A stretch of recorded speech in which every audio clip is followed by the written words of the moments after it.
So I guess we all know that the Amazing Digital Circus, the last act, is having a theatrical release in June 4th. And I know that some of us are angry that it's not available everywhere yet.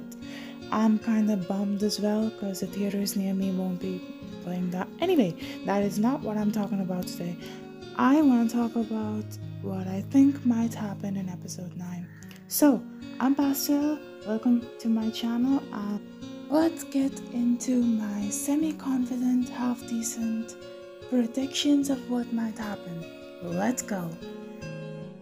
So, my first theory is that, well, this is my prominent theory, the one I have a feeling might be kinda true to some degree. Well, perhaps. I have a feeling remember how, firstly, spoiler for Doki Doki Literature Club considering what I'm about to say. Remember what happened at the end of the DLC when you restart the game after deleting Monica? Sayori suddenly fills Monica's role and becomes very self-aware that she's in a game. I have a feeling something similar might happen with Jax now that Kane is deleted. Now, why Jax? Because remember in episode 7, Jax gets really depressed, isolates himself in his room, and almost gets abstracted. This is why I think something similar to what happened in DDLC might happen in here to Jax in the circus now that Kane is gone. Because remember who was super depressed and wanted to off herself and did? That's right, Sayori was. What was that? How is the ending of DDLC connected to the digital circus? I don't know, just reminded me of that. And I wanted to tell anyone who would listen.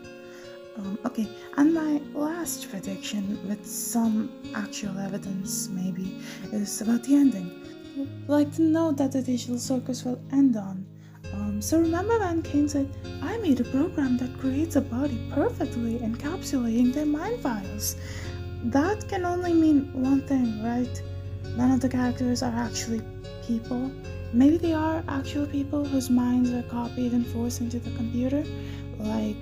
Considering how the creator of the show, Gooseworks, basically confirmed that the show wouldn't have a happy ending, it wouldn't be satisfying but conclusive. Very Undertale neutral type of deal, I guess. I have a feeling that the conclusive part is that the characters will have to learn to live with the slowly dying, glitchy digital circus, and the unsatisfactory part might be the characters will actually realize that they aren't people, but digital copies of actual people, and they would have to keep going despite this knowledge. Despite everything, it's still you stuff. I don't know, I'm taking everything back to Undertale here. Now, I do wonder how the Blue AI Circle from episode 8, I'm gonna call them Able, I wonder how they will fit into all of this, and if they will even come back again. Evil come back? Even come back.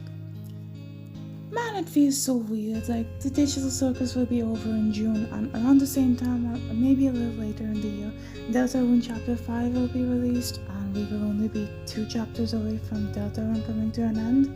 It's kind of sad, isn't it? Don't get me wrong, I wasn't here when Chapter 1 was out. I hadn't even played Undertale when Chapter 1 was released of Deltarune. I've been so emotionally invested.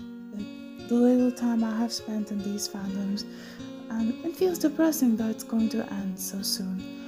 I was going to make a deep emotional line to end this part, but I can't think of anything else, so I hope you liked me yapping and the drawing, and if you did, wouldn't it be cool if you liked the video and subscribe and comment something sweet?